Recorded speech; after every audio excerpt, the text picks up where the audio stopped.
Welcome everybody to today's Ninja Skill Booster, all about Ninja Tech, our favorite productivity apps.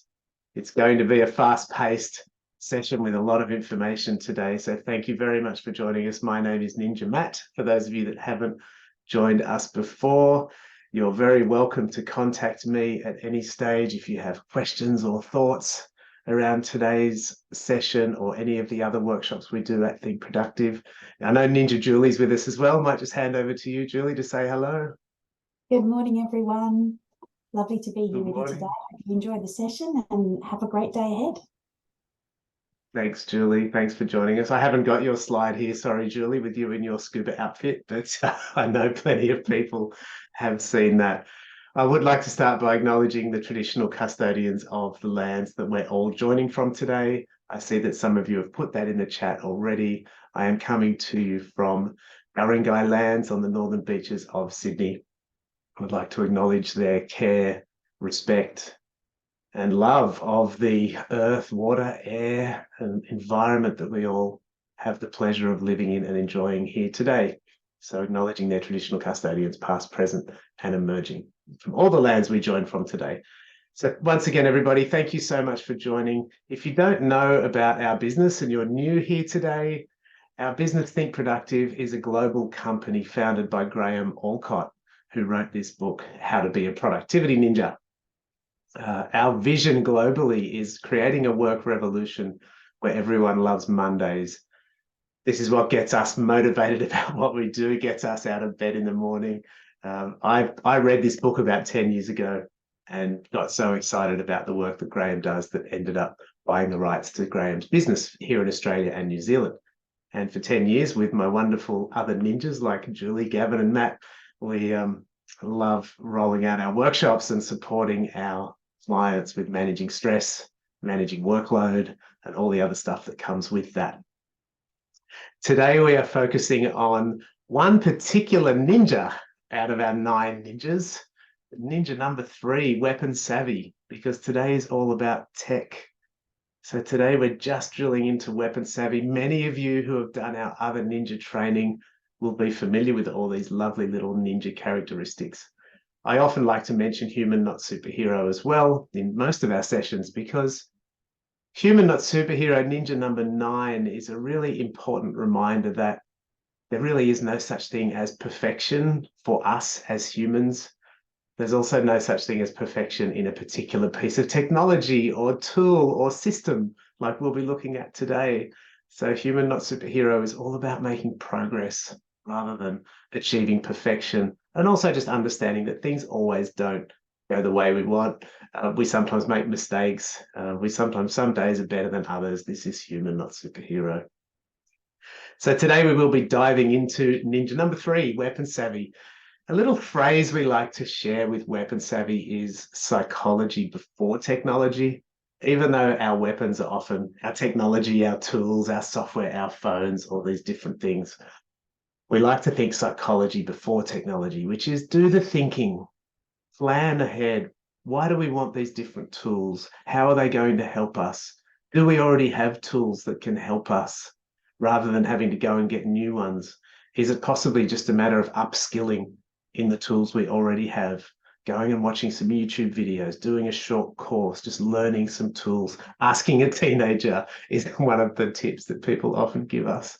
So it's good to play, it's good to get into some things and have a look, but always think, can I actually simplify what I'm doing? Is this going to complicate what I'm doing? But also being open-minded to the fact that there's a lot of things we can be looking at. So today we are looking at different tools that we can use. Now, we don't profess to be experts in these tools. We're users of these tools, and we can share some thoughts, but it's really a matter of getting in and having a play for yourself. So we'll be looking at Microsoft To Do, one of our favorite to-do apps or to-do list apps. LastPass, a password manager.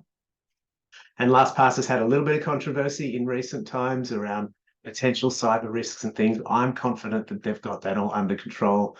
I know there are still some concerns out there about LastPass. So with all of this, you have to make your own decisions, obviously.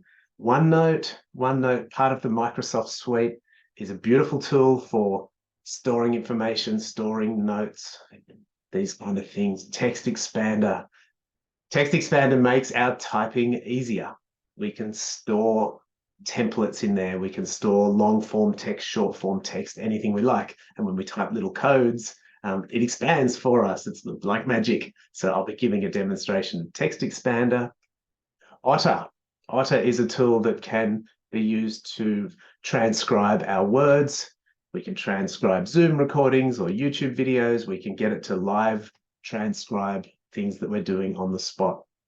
So we'll have a look at Otter AI or Otter and ChatGPT. There wouldn't be a session about tech these days if we didn't talk about and demonstrate ChatGPT. So have a think about a question you might like to ask ChatGPT. When we do our demonstration, I'll be getting you to put that in the chat when we do that. But before we get started, I would love you to have a think and put in the chat for us, please. Just make sure your chat's set to go to everyone so everyone can see it. What tools or apps do you love? What tools or apps do you currently use that you really like? Just put that in the chat so we can, out of the ones I've suggested there or any other one. This is great. Thanks, everyone. OneNote, Todoist, Calendly, Trello, Loom. Yeah, I do like Loom and Notes. I love LastPass, OneNote, Google Calendar. Yeah, good point, Lillian. Calendar is definitely one of our tools. Lots of people saying LastPass, Snagit. I've heard of that one, Jennifer, but need to look into that. I think I might actually need Snagit. Okay, lots of great. My tasks in Outlook. Yeah, so we can do tasks in Outlook, tasks in Microsoft To Do. Liking ChatGPT, Fiona. Yeah, it does give you a great starting point. We need to be careful with ChatGPT that we don't let it do all our work for us. Greenshot. Okay, there's one I haven't heard of. Thanks, Sherry. Just change your setting there to everyone if you can in your chat so that everyone can see your comments. Crisp Audio gives a transcript of meetings. Okay, that might be a bit like Otter. Thanks, everybody. Great list there. Crisp with a K. Thanks, Sarah. And what tools or apps waste your time? Where do you feel at the moment that you're using tools? Yeah, so many we haven't heard of. Thanks, Rachel. Make sure you change your settings to everyone in the chat, please, so everyone can see it.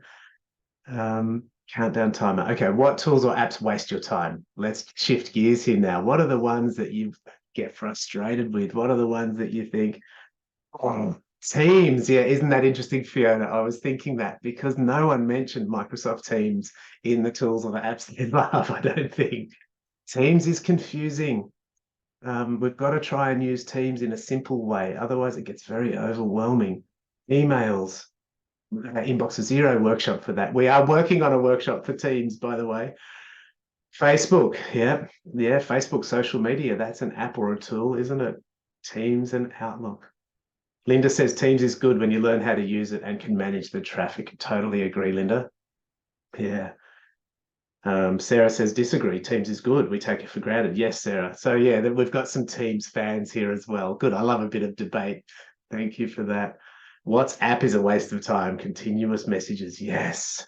Especially for in lots of different groups. You got sporting groups for your kids and school groups and community groups and family groups and all that kind of stuff. Okay.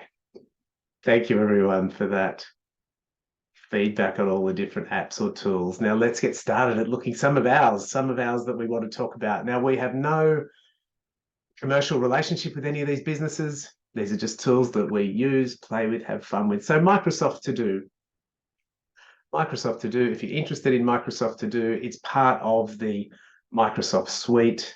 If you go to Microsoft, go to todo.microsoft.com or just Google Microsoft To Do, get started, download it, log in with your Microsoft account. It will sync through to your Microsoft Outlook, Microsoft Teams. It'll show up there called Tasks by Planner.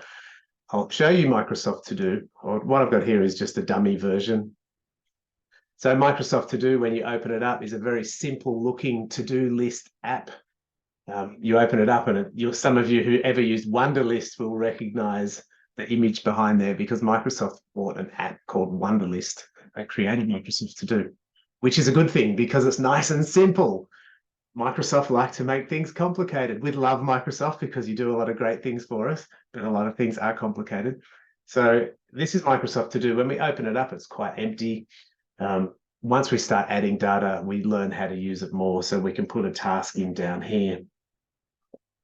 Task number 1, for example, we can just simply put in a task like that. We can make it a bit fancier. If we press on the task, we can add over on the side panel here, we can add due dates. We can come in here and say due today, for example. We can add notes down here. We can add files. We can even add subtasks if we want to below that. Now, some fancy things in here. We can add more projects. So this task has just been added into my day, but we can add projects here, project 1, and we can add different tasks in each project if we choose to. And if we add a task, here's something I like about it. Testing, and if I type today, if I type it properly, today, it does like this smart date thing, whereas if I now press enter, that's actually due today, that task. So it's added a due date. I can also add tomorrow, and it'll add tomorrow's date. I can also say next week, and it will add next week's date. So you can see how that's a nice way we can quickly add tasks and add due dates. In the settings, if we click on this and go to the settings, I'd actually like to come down here and turn on the all smart list and the completed smart list, because that way when we come back in there, we can actually see all the tasks showing when we click on all. So there's different options there to go in and play with. It's good to just set different projects, get the tasks in there, get the data in there and play around with it. You can also add things to my day. So anything that's got today's date will show in my day, but you can also add other things into my day just to help go from that big list of to-dos down to something simple. So that's Microsoft To Do. Going pretty fast today through these apps because I really just want to give you an overview of what they look like and how to use them. So LastPass. Oh, yes, thank you for the questions. It can be collaborative. You can definitely share projects. You can share tasks, so it can be used across your team, especially if your team are all logged into the same corporate system, if you like. It can definitely be used as a collaborative tool, which is really helpful. All right, thank you. Any questions are welcome, but I'm going to keep moving pretty fast. So LastPass. LastPass is a password manager, straightforward. LastPass is something that will remember your passwords for you. So I know this is not the right size, this screen, my apologies. So if you just go to lastpass.com, you can get started with LastPass. The way it works is when you go to a website that you want to log into, LastPass will remember everything for you. It sits in your browser up here as a shortcut or as a tool. In your vault, it'll have all your passwords. Now I'm showing this in a way that you're not seeing all my information today. It'll have all your passwords in there. You can even store credit card information in there, that kind of thing. LastPass has a master password, which for me is long and complicated, and it's the only password I really need to remember. So the way it works is it just remembers it for you. So if I, for example, go to SurveyMonkey, which we use quite a lot, and I click login, because LastPass is running, when it comes up and says login, you can see here the little LastPass icon. It's already added my password for me. Now, some websites, we have multiple logins because I might use it under different email addresses. So if I click up here, I can log into that thing. I can just select a different login if I'm logging in with different email addresses because it knows where I'm at. So that's my email address. Next screen, it'll put in my password for me. So they'll do that on all the websites that are saved in LastPass, which is brilliant. Yes, it syncs with the phone. So the free version you can use on your one device.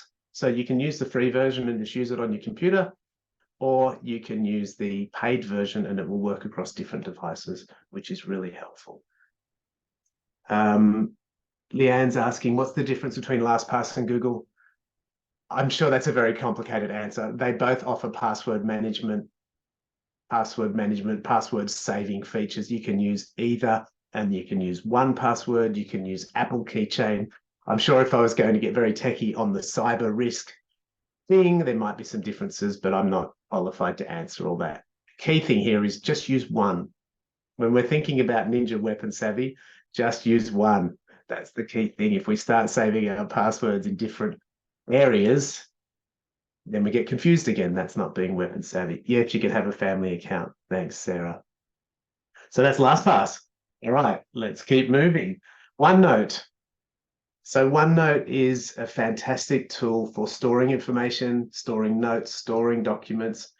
I actually use day to day, I'm still using something called Evernote, which is just another tool similar to OneNote. So day to day, I'm using Evernote.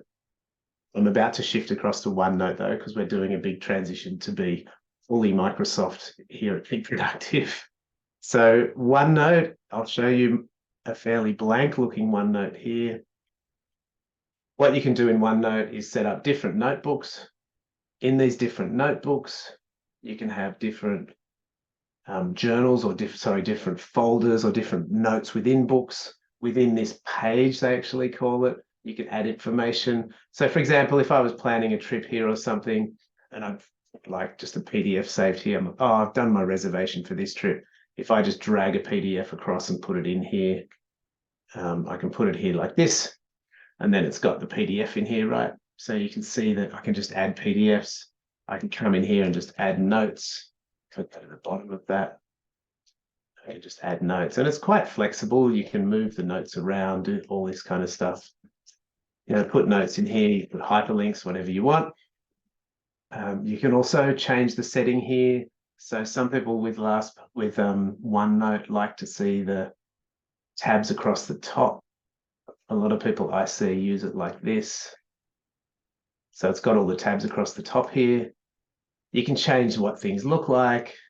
So I can insert a page template. We can get carried away with this, right? There's all different types of things we can use here. Meeting notes, all different views, different thoughts. So yeah, there's endless opportunities in here. OneNote will also sync through with Outlook. You know, it'll integrate with your Outlook. It'll integrate with other Microsoft tools as well. You can tag people in here if you're doing actions and things like that. Beautiful tool. As I say, I'm currently still using Evernote because we did have a business relationship with Evernote a few years back, but I'm going to be transitioning to OneNote over the coming months. So that'll be a bit of fun. So that is OneNote. It's a beautiful place for storing information. And some comments here. Thanks, Sarah. OneNote does handwriting to text if you have a digital notebook too. Okay, that's really interesting. So yeah, OneNote is brilliant. Great place. We talk about the second brain at Think Productive. OneNote is not necessarily the task list part of your second brain. I do like something like Microsoft to do for that. OneNote is that other part of your second brain that you can just store and file a lot of information in. Okay, let's get interactive here. I'm just going to skip through to ChatGPT. Does anyone have a question they would like to ask ChatGPT? Now, ChatGPT is one of the AI tools that we can be using at the moment. ChatGPT, we can ask questions and it will give us information. Anyone want to put in the chat something you would like to ask ChatGPT? So to go to ChatGPT, you just go to openai.com, I think it is, or you just Google ChatGPT and you'll find it. You can you use voice in ChatGPT? I don't think you can use voice specifically, Leanne, but you can use like Microsoft Dictation or any other dictation tool that allows you to use voice. So if you're using a dictation tool of some sort. So let's ask it a question. I want to ask it a question. What are the different seasons in Sydney and when should I visit? Okay. You know, I can't type, so that's not very techie. If anyone else has a question. All right, so we ask it the question and it's going to give us the answers here. Okay. So it gives us information on all the different seasons, what are the different temperatures. Like if we were writing a blog, okay, please write this in a 250-word blog. So we can then fine tune what we've done and it'll actually simplify that for us, which is quite nice, although it looks like it's still quite long. Netball drill for under 14 players to improve leading to the ball. Okay, so Lani's asked a great question here. Let's see what it says with that prompt. Here it is. The drill name is Zigzag. The objective is to do this. Equipment needed. Here are the instructions. Here are the coaching tips. Wow. So yeah, that's probably enough on ChatGPT. We could play with this all day. One more here from Belinda. When will daylight savings start? I mean, that might be something we'd just ask Google, but this will probably have to think about different parts of the world. So because we haven't said when will daylight savings start in Sydney, so it's giving us all the different parts of the world here. So we can fine tune that as well. So yeah, it's a great starting point, says Fiona. Fantastic, says Lani. So it's a great starting point. I've used it to generate headlines for articles. I've used it to generate ideas for workshops. Like, it's brilliant. Good for letters, says Rebecca. Okay. I've asked it to do things and then said, can you make this sound a bit more fun, or can you use more formal language for this? So when we do something, we can then fine tune it. So that's ChatGPT. Bit of fun there. Thank you for your comments in the chat. What's next? All these different tools and apps. Otter. So Otter, this is the last one we're looking at today, before I get you to do just a little bit of personal reflection. So Otter, if you go to otter.ai, I actually haven't set up Otter to do a demonstration, sorry, here today. Let me just see if I can log in here. I do have an Otter account, and we'll do just a little demo of this one. Thanks to LastPass, because I don't use Otter very regularly, but thanks to LastPass, we're already logged in. Okay. Here we go. I'm not sure if I can demonstrate this without showing too much confidential information. All right. No, I don't think I'll demonstrate Otter here. The thing with Otter is once you set it up, you'll see that you just get in and it'll just basically do a transcript of your voice, your meetings, your Zoom recordings, all these kind of things. It'll also integrate with other apps. So that's quite cool as well. So that is Otter, otter.ai. So as you know, these sessions, when we run them, that's short. We only have half an hour to spend together. So we've been talking here about all the different apps and the ninja characteristic of Weapon Savvy. I'm just going to look at some of the chats. Does it set tasks? Oh, text expander. Thanks, Rebecca. Where was my text expander? That's my reminder here. So one more, text expander. Text expander is a tool that you can save information into so that it expands the text for you. So you can access this by going to textexpander.com. I don't think, they do have a free trial, but then you do need to pay for it, but it might only be $40 or $50 a year or something. Now, I do use Text Expander a lot. So what I've done here is just created a blank Word document. I was going to give you an example.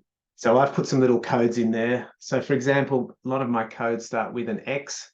So if I type XEMT, because Text Expander is running in the background, that's my little code for my Think Productive email address, right? If I type X049, it types out my phone number.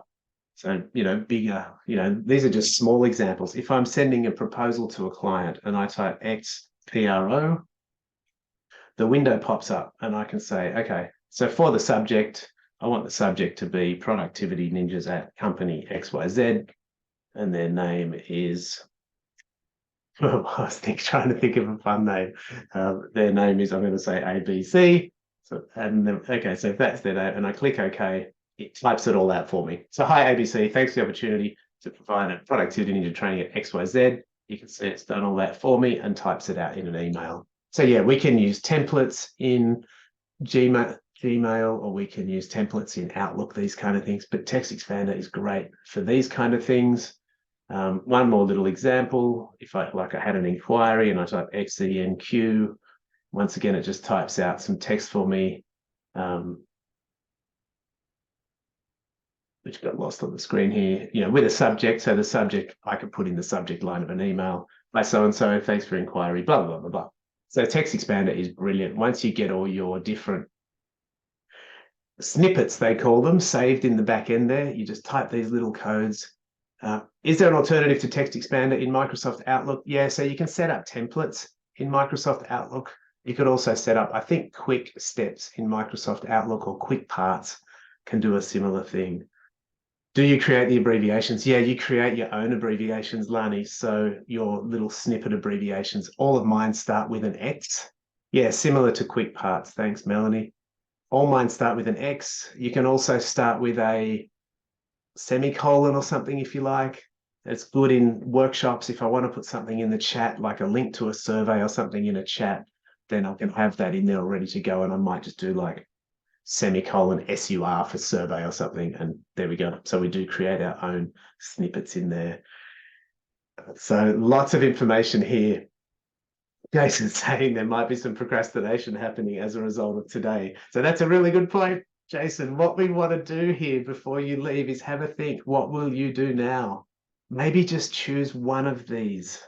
Choose one of these to have a look at rather than thinking, I need to go and look at all of them. So just have a think. Is there one that really got you interested? Is there one that helped you think, I want to go and look at that one? Because we can't do it all. So yeah, have a think. Is there one or two? Put it in the chat for us. One or two things that you might have a look at. Thanks, everyone. Microsoft To Do, Chat GPT, LastPass. All right. So before we wrap up, everyone, have a think, make a note of that. No, or you can't look at all of them, Rebecca. As many of you know, we do a whole range of different workshops. Please get in touch with us if you're interested in having a look or a talk about some of these. Everything from the productivity ninja training through to meetings, project management, hybrid working, team communication, delegation, influencing and persuading, coaching to empower. We've got so many great workshops available for you. So please get in touch if you'd like to have a chat about any of those. And we do have a giveaway today. So I'm going to pause the recording and give you the details of the giveaway because we don't want these details going on YouTube and getting late entries. So I'll just say thank you so much for watching this recording. Thank you for joining us today. I will just stop the recording and then give you the details of this giveaway. We love to give away some prizes.